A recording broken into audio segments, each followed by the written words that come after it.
There is a light often seen on the Toronto waterfront that doesn't seem to have a source.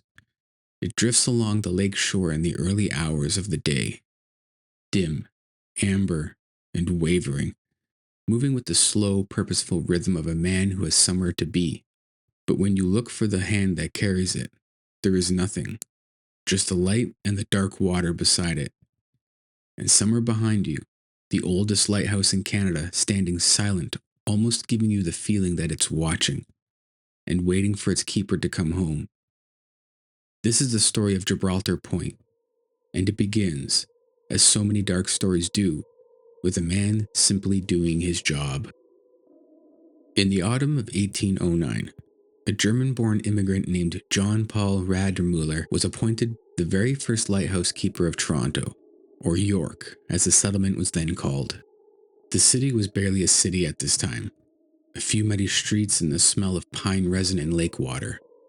And out on the crooked finger of land that curved into Lake Ontario was a newly built lighthouse standing 62 feet tall, its lamp casting light across a stretch of water that could turn savage without warning.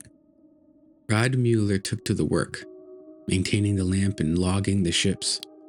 He lived alone on what would one day be called Toronto Island, a thin piece of land separated from the mainland by a narrow channel. In winter, that channel would sometimes freeze and the island became a world unto itself, quiet and isolated. And for a man alone with a lantern and the sound of ice cracking on the lake, it was profoundly dark. He also brewed beer, as a way to pass the time, I guess. It wasn't unusual. Many settlers did at this time, but it made him popular. And popularity, in the wrong company, can be a dangerous thing. January 1815. The war with the Americans had ended. The soldiers stationed at nearby Fort York were restless, cold, bored, and by most accounts, drinking heavily. On a night that history has never fully illuminated, a group of those soldiers crossed to the island. They wanted alcohol. Radmuller, for reasons that remain unclear, perhaps he had none to sell, or maybe he refuses them on principle. But he turned them away, and they did not leave. What happened inside that lighthouse, or along that frozen shore, has never been officially established. There were no formal charges, no trial or confession. Radmuller simply vanished. One day the lamp was tended to, and the next, it wasn't.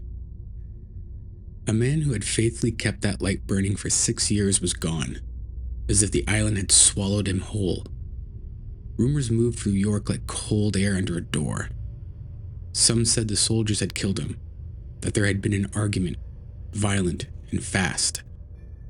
It was said his body had been buried somewhere in the sand, away from the eyes of anyone who could make trouble for the killers. Authorities investigated, loosely. Nothing conclusive was ever found.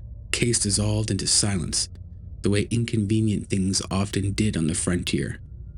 And for nearly 80 years, it stayed silent. Then came the summer of 1893. Workers digging near the base of the lighthouse turned up something in the sand. Bone fragments. And they were human.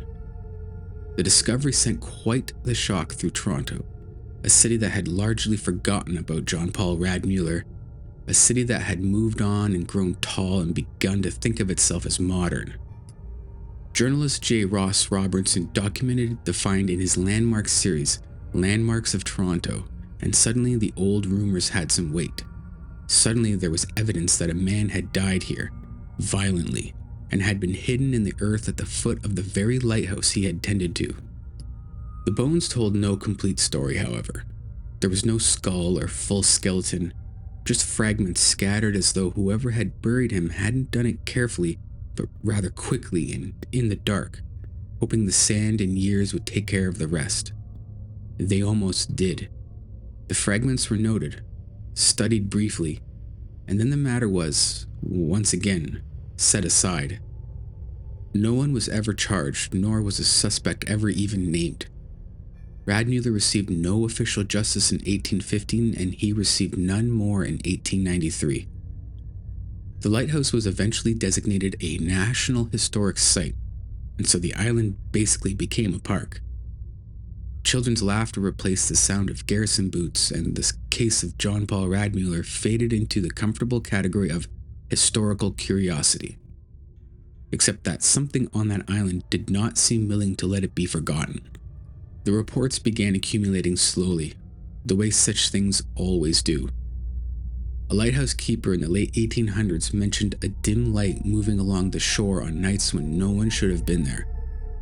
Island residents in the early 20th century described seeing a figure near the lighthouse after dark. Tall, translucent, standing very still. Not threatening or moving toward anyone, just present, almost as if they were watching. As the decades passed and the accounts multiplied, a pattern took shape. The light is always described in the same way. Amber, low, drifting at the pace of a slow walk, following the waterline as though tracing a route walked 1,000 times before. It appears most often in winter, on cold and overcast nights when the lake is restless, and it always moves in the direction of the lighthouse. There are some theories that revolve around non-paranormal conclusions, but the figure seen at the lamp room window is harder to explain away. The lighthouse has been decommissioned for over a century now, and no one works or lives over there. Yet multiple visitors over the years have reported the same image, a pale shape visible in the glass of the lamp room, looking out toward the lake. Looking, perhaps, for ships that need guiding in, or for the men who took everything from him. Paranormal investigators have visited, and photographers have stationed themselves along the shore. Some have captured anomalous lights in long exposure photographs, single points of amber glow with no identifiable source. Others have heard footsteps on the lighthouse stairs when the door was locked and the building was empty.